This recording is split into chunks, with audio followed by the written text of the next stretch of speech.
Have you ever crossed paths with someone whose very presence sends a shiver down your spine? Not from fear of violence, but from an unsettling sense of purpose. They move through the world with a quiet intensity, as if every glance they cast, every word they utter, every subtle gesture they make is woven into a tapestry of hidden intent. You feel their influence before they even open their mouth. They observe with the keenness of a predator, calculate with the precision of a mathematician, and when they choose to act, their decisions strike like a thunderbolt, unexpected, unavoidable, and utterly irreversible. These are not the brutes who bludgeon their way through life with fists or fury. These are the thinkers, individuals whose minds are honed into weapons sharper than any physical blade. Arthur Schopenhauer, the 19th century German philosopher renowned for his piercing insights into human nature, understood this archetype with chilling clarity. He saw that intelligence, when stripped of empathy, reflection devoid of compassion, and insight tempered by humility, gives rise to the most formidable personalities imaginable. These are people who bend others to their will, not through overt threats or displays of power, but through the silent, insidious force of their thought. For Schopenhauer, those who plumb the depths of life's mechanisms, who see its patterns, its weaknesses, its unspoken rules, wield a power far beyond the reach of brute strength. In this exploration, we will unravel why such thinkers are so dangerous, how they operate, and how we might shield ourselves from their subtle dominion. Most of us instinctively guard against the loud and the obvious. We tense up at the sound of a raised voice, brace ourselves for the bluster of a pushy superior, or steel our nerves against the menace of a physical aggressor. These figures loom large in our imagination as the embodiments of danger, crude, visible, and predictable. Yet, Schopenhauer cautions us to look beyond these amateurs of influence, for they pale in comparison to the true masters, the thinkers. Where the loud aggressor wields force like a hammer, the thinker employs foresight like a scalpel. To think deeply is to see the world as a vast chessboard where every piece moves according to its nature, every position reveals a potential play. The thinker studies human behavior with the detachment of an anthropologist and the precision of a watchmaker. They notice the patterns that govern us all, the universal craving for approval that makes us bend to flattery, the dread of isolation that pushes us to conform, the pursuit of fleeting pleasures that blinds us to consequence. These are not mere observations. They are the levers and pulleys of the human psyche, and the thinker knows precisely how to manipulate them. Imagine a casual exchange, a conversation over coffee, a fleeting chat in the hallway. Most of us speak to connect or to inform. The thinker speaks to control. They listen not just to your words, but to the silences between them, the catch in your breath when you're uncertain, the slight rise in pitch when you're eager to please. Armed with this intelligence, they can steer the dialogue with a single well-placed question, plant an idea with a subtle nod, or nudge you toward a decision with a carefully timed pause. You walk away convinced that the choice was yours, oblivious to the invisible hand that guided you there. This is the hidden power of reflection, the ability to see beyond the surface, to anticipate reactions before they unfold, to act with a precision that leaves no trace of coercion. It is a form of mastery so subtle that it defies detection, a silent orchestration of wills that turns the thinker into a puppeteer of human souls. And because their influence is cloaked in the ordinary, it is nearly impossible to resist. If reflection is the thinker's shield, self-knowledge is their sword, a weapon both defensive and devastating. Schopenhauer argued that to truly understand oneself is to hold a key to power that few ever grasp. Most of us stumble through life half asleep, carried along by the tides of habit and impulse. We react without questioning why, desire without knowing what drives us, fear without naming the source. But the thinker turns inward with relentless curiosity, mapping every contour of their mind as a cartographer charts uncharted land. They know their weaknesses with an intimacy that borders on reverence. They have traced their anger to its roots, dissected their fears into manageable fragments, and cataloged the quiet hopes that flicker beneath their cynicism. This self-awareness is a double-edged blade. On one side, it renders them nearly invulnerable. When you have faced your own demons, stared into the abyss of your insecurities and emerged unscathed, no external barb can pierce you. An insult slides off their composure like rain off a polished stone. A setback is met with the calm of someone who has already anticipated loss. On the other side, this same self-knowledge equips them to unravel others. Just as they have charted their own vulnerabilities, they can spot yours with uncanny accuracy. They see the tension in your shoulders when you're anxious, the fleeting glance you cast when you're hiding doubt, the way your words quicken when you're desperate to be heard. They understand that true power lies not in attacking these weak points outright, but in exploiting them with finesse, nudging you toward fear, doubt, or compliance with a whisper rather than a shout. Consider a moment of subtle manipulation. A friend remarks, almost offhandedly, that you've seemed distant lately, planting a seed of guilt that prompts you to reach out more often. Or a coworker notes your hard work with just enough ambiguity to make you wonder if it's enough, spurring you to double your efforts. These are not accidents.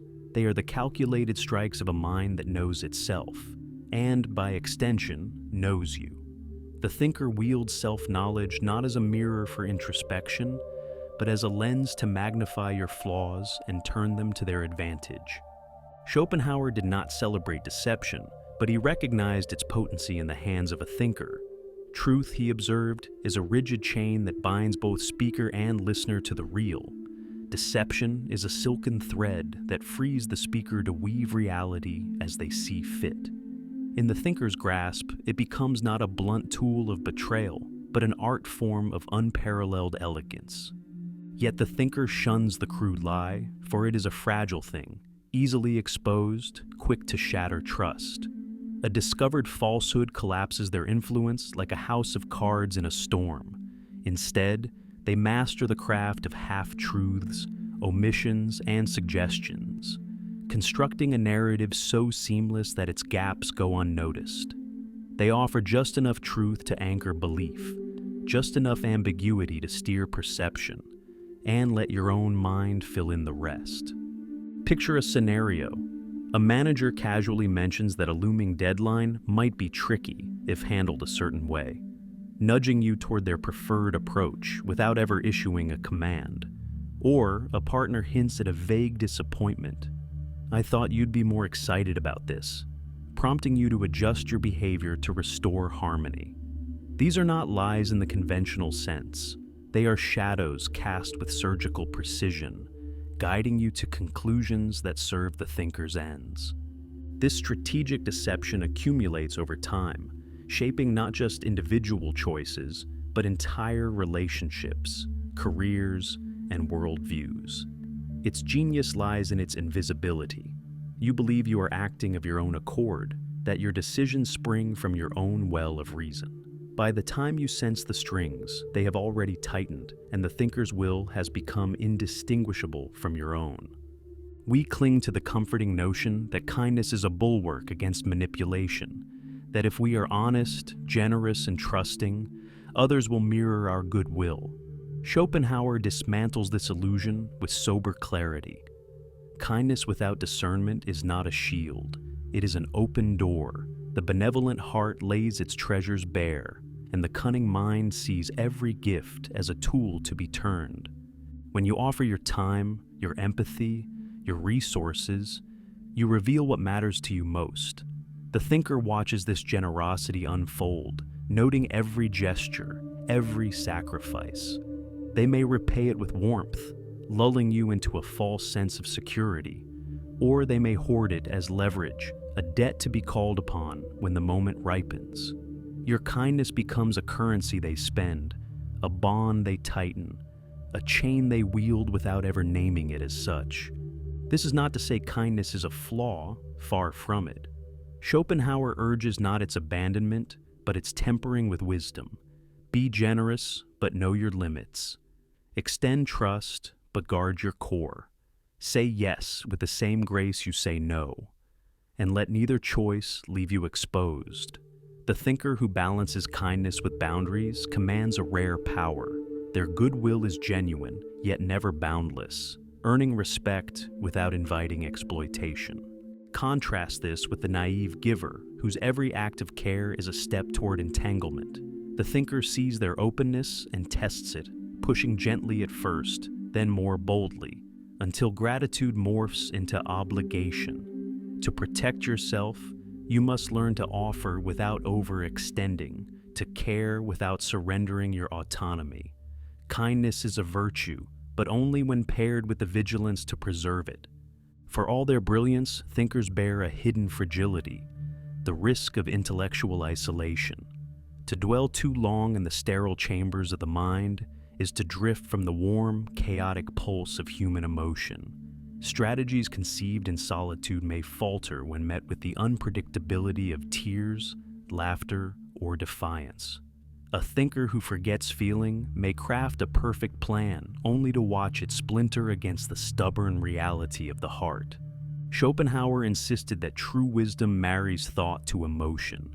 A mind that operates in cold isolation can manipulate with mechanical efficiency, but its influence remains brittle, vulnerable to collapse when challenged by someone who speaks to the soul. The purely cerebral thinker underestimates the power of raw sincerity, the pull of uncalculated kindness, the resilience of those who act from instinct rather than design. The most dangerous thinkers, then, are not the detached calculators, but those who fuse intellect with empathy. They see your fears and hopes not as data points, but as currents they can ride. They validate your experience with a warmth that disarms, then guide you, gently, inexorably, toward their aims. Their influence is not a fragile web, but a steel thread, unbreakable because it binds both mind and heart. This duality makes them formidable beyond measure. They do not merely control your actions, they reshape your desires, aligning your will with theirs until resistance feels unthinkable. To encounter such a person is to face a force that operates on every level of your being, a silent storm that leaves no shelter unturned. Our imagination paints conquest in vivid colors, the clash of armies, the roar of triumph, the rubble of fallen strongholds. But the thinker's conquest is a shadow passing over the land, unseen, unheard, yet absolute. It begins not with banners or blades, but within the mind, where ideas take root, perceptions shift, and loyalties realign. By the time their victory is complete, you believe it was your own doing. Examples abound across history and daily life. In politics, the advisor who whispers in the ruler's ear, steering empires with a word. In commerce, the leader who molds a company's culture until every worker moves in unison, unaware of the design.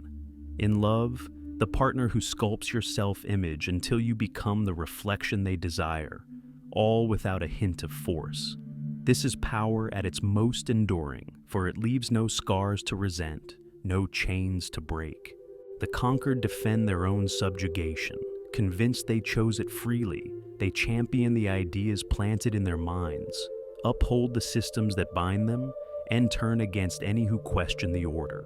The thinker, meanwhile, steps lightly into new territories of influence, unburdened by the noise of rebellion, for the subtlest strategies forge the deepest allegiance. If these patterns stir recognition, the friend who anticipates your every move, the coworker who sways you without effort, the loved one who bends you with a glance, do not despair. Awareness is your first liberation. Schopenhauer teaches that to name a strategy is to strip it of its mystery, to see the machinery beneath the magic. When you feel your choices are guided or controlled, pause. Ask yourself, whose voice is this in my head? Does this serve my purpose or theirs?